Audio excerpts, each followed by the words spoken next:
Hi everybody. I never told my story to so many people at once, but I was asked to do so by Gideon, and I owe this aspect of being back on my feet again, so everything he asks I do. And my name is Sagi Shifroni. Up until October 7th, I used to live in Be'eri. I was born there. I'm 41 years old, married with 2 kids. Tzur is 8 and Dror, she's turning 6 this Friday. And at that Saturday we were at home. My son Tzur was sleeping at my father's house in the kibbutz, about a kilometer away from my house, from our house. And my daughter and my wife and I were sleeping in our house. When we woke up at around 6:30 from the massive attack of rockets, even unusual to people used to living near the border. It was clear that this time there's something different is going on. And my wife told me she's going to go to be with Tzur, and went into the car and drove somehow between the missiles, arrived to the other side of the kibbutz safely, and we were separated since then. And at some point we start to hear a gunfire in the kibbutz, outside in the next neighborhood. And it's a sound that I'm familiar with from the army, but my daughter never heard. And she asks me, what is it? And I tell her that maybe 1 or 2 terrorists came in and the first responders are already getting them and it's all going to be all right. I didn't know the situation yet. And she asks me if they're trying to kill us. Are they trying to kill us? And I tell her yes, but I won't let them. They won't manage. And I locked the door of the shelter room. I'm maybe one of the few people that were able to do so, because a few years ago my wife asked me, how do we lock the door from the inside? And I told her, I think you're crazy, but I'll take care of it. And I disassembled the handle in a way that you can lock the shelter room and have the handle on your side, and then there is no handle on the other side. And that little act saved our lives. And at about 10:30, they broke in our house through the window. I took Dror and myself. We went under the bed. We were lying under the bed, and I was texting everybody I knew. Please come for help, please come for rescue, we're under the bed, we need support, we need help. Send all the forces. And I understand already from the WhatsApp group on the mobile phone that I'm not the only one in this situation.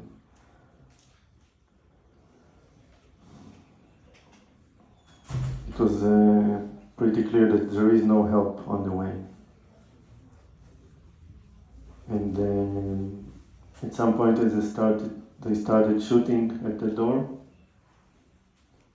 So bullets are going through the metal door, and I'm under the bed with my daughter, and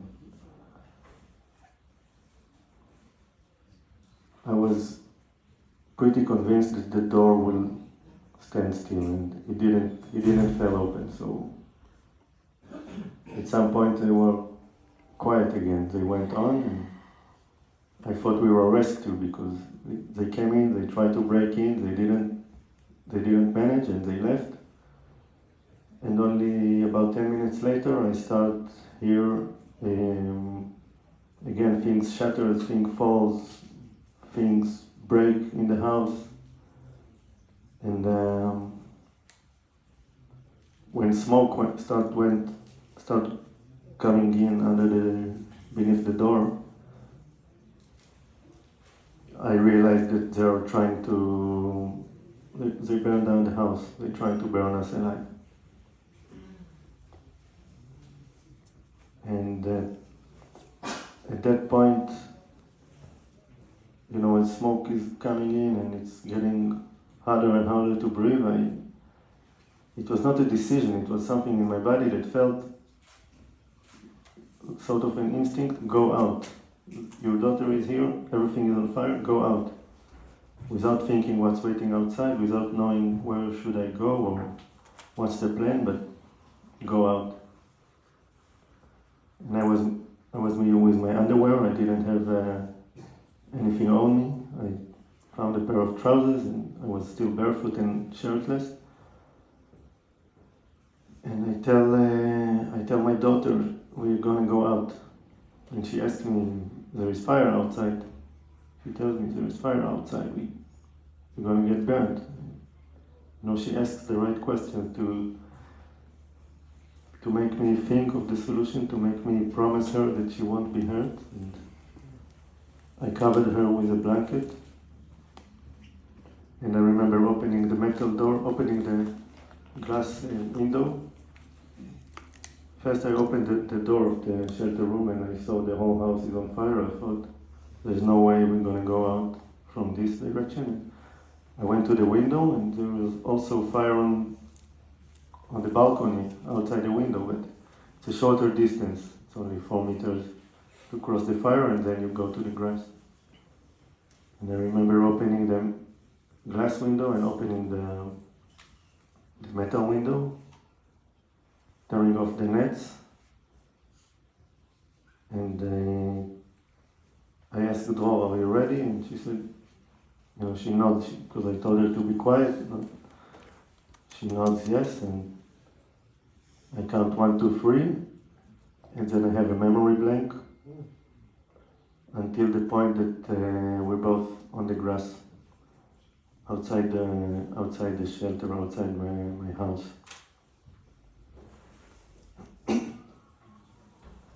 And I take off her blanket and I ask her, are you okay? Are you hot? Are you hurt somewhere?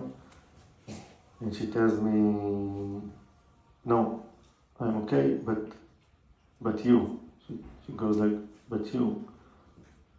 And then I look at my feet and I see it's all burned.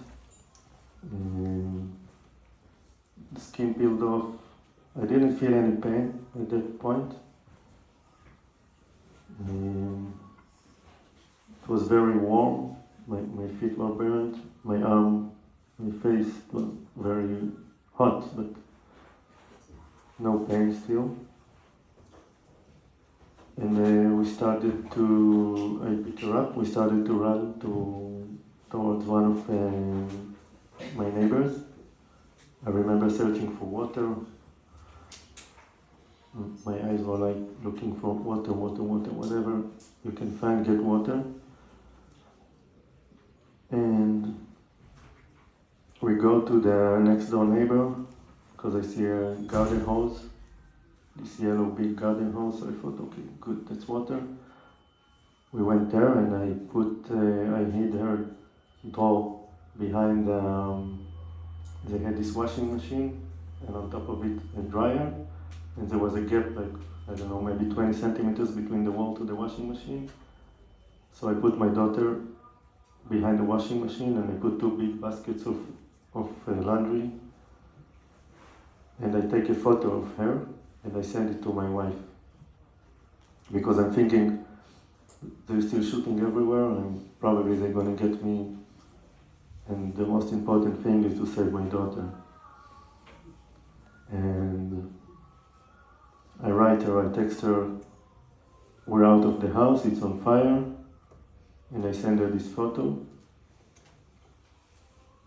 My wife, during the whole time that we were under the bed, during the whole escape, she texted me, "You're strong, you are saved, you will be okay, you'll be fine, you're a strong man, you'll do it, you can make it," and really sending us maybe hundreds of messages during these few minutes, and keeping us in the belief that everything is going to be okay eventually. Keeping us strong. And as the shooting started getting closer, I think it's not safe enough. This hiding place is not safe enough for us, and I decided to escape even further. I pick her up on my hands and I start running. It doesn't go very well without the feet. It's not painful, but it's slippery. You don't have a hold on the ground. After maybe another 20 meters, I see at another neighbor. I see his bicycle. So a bike with a child seat, and I think, okay, great. Bicycle is faster than running, and I can put my daughter in the child seat. And that's what we do. We start riding in the kibbutz. We see a friend of mine from one of the first responders tells me, "Go to the dentist clinic." He thought that it would be safe there. That's where they gathered all the wounded. And as we arrive to the dentist clinic, my girl tells me, "Abba, Azim." Azim is her word for people from Gaza. Azim. She never used this word before, and at that spot, that's what she said. And I look to the left and I see a motorbike lying on the side, and I think, okay, that's not the place for us. We shouldn't go there. Something felt not right. And I continued to drive, and then she started to panic a bit because she tells me, the soldier told us to go to the clinic. Why aren't you going to the clinic? So I tell her, it's not safe for us, we're going to a better place. And at that point I thought,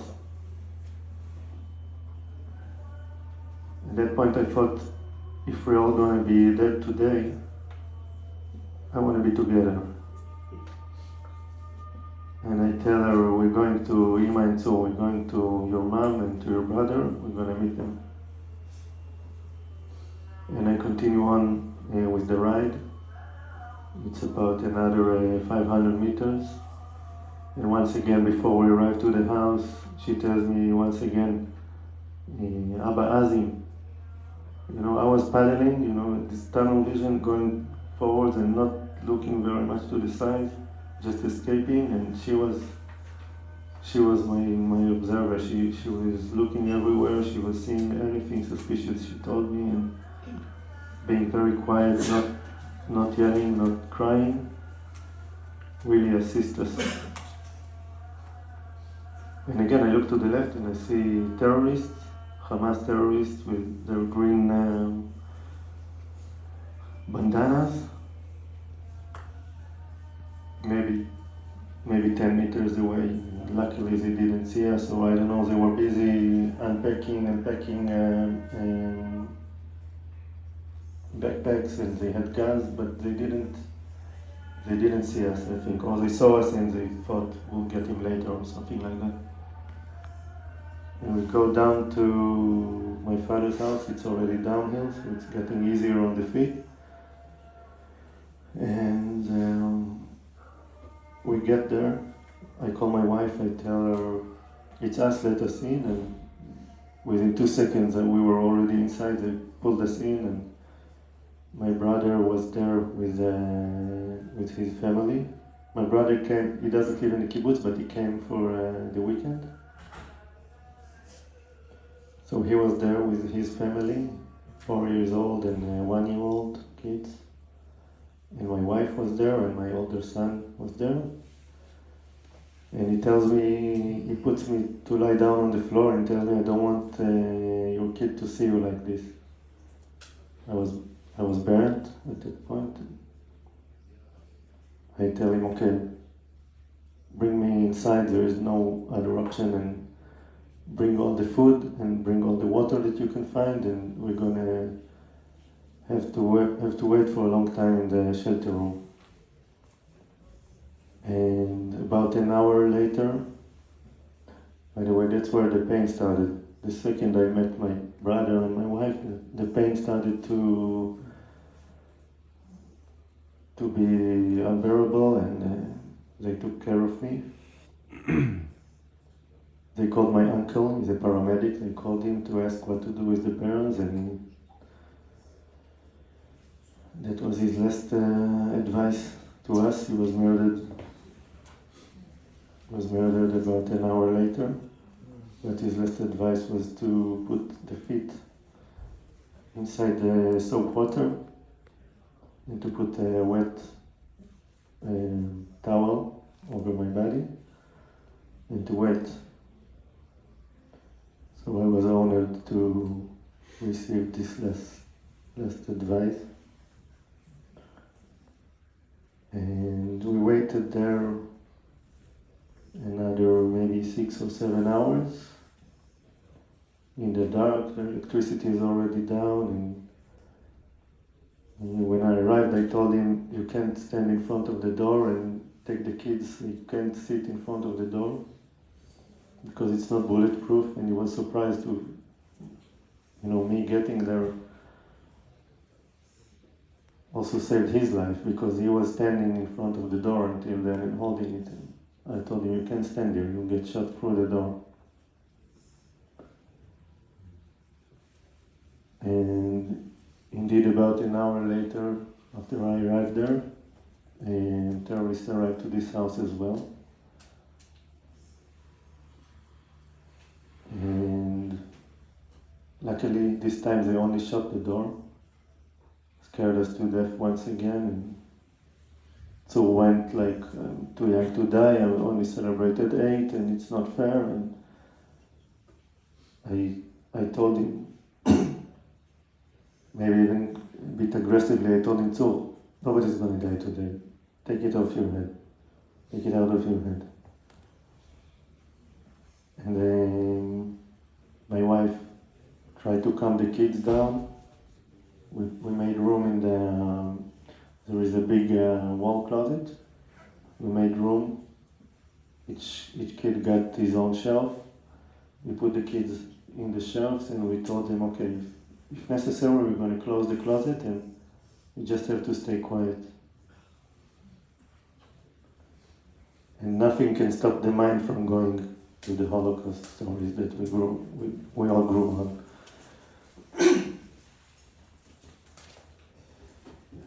And that was the feeling. We were hiding in the dark. A baby, 1-year-old, how do you keep him silent? And put the kids in the closet, and horror movie. And only about 6 or 7 hours later, we start here talking, conversation outside the door again. We try to listen and to understand the language, and it's Hebrew. We realize it's Hebrew, but we still, my wife tells me, don't open the door, you don't know. It's Hebrew, but you don't know yet. And only after a short conversation with the soldiers outside, we realized, we kind of investigated them to see that they are who they really say they are. And we opened the door, and we were saved. The IDF was there 12 hours after this whole event started.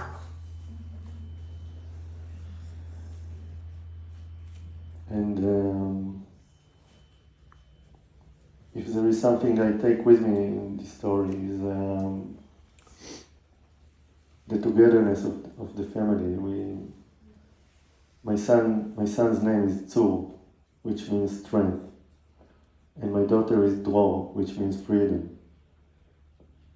And the strength of the family earned us the freedom that we have today. And this thing takes me being able to look at the future and to start try to put things, the parts of the puzzle back together, and that's what is holding us today. And since I was rescued, I was hospitalized at Hadassah in Karen for about 3 weeks. They do miracles over there. They put me back on my feet. All the burns are almost completely healed. And after 3 weeks, I'm being transferred to here, to Hadassah Tzufim, for rehabilitation. So now I'm still coming here. In the beginning it was 4 times a week, now it's 2 times a week that I come here for occupational therapy, for physiotherapists, for psychotherapists. It's really such a healing environment, and I can use this stage to say thank you to all of you, to Hadassah management and to all of you, that you're part of me being able to walk again, being able to continue on. And really the people here, from the nurses to the doctors, to the cleaning lady, everybody's with a smile. You arrive here, I'm about to leave in the end of this month. And my rehabilitation ends, and it's very hard to leave because it's such a wonderful place to be, and they literally put you back on track.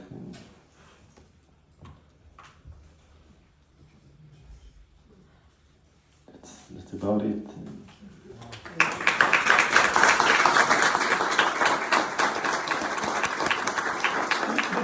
Give them 1 second because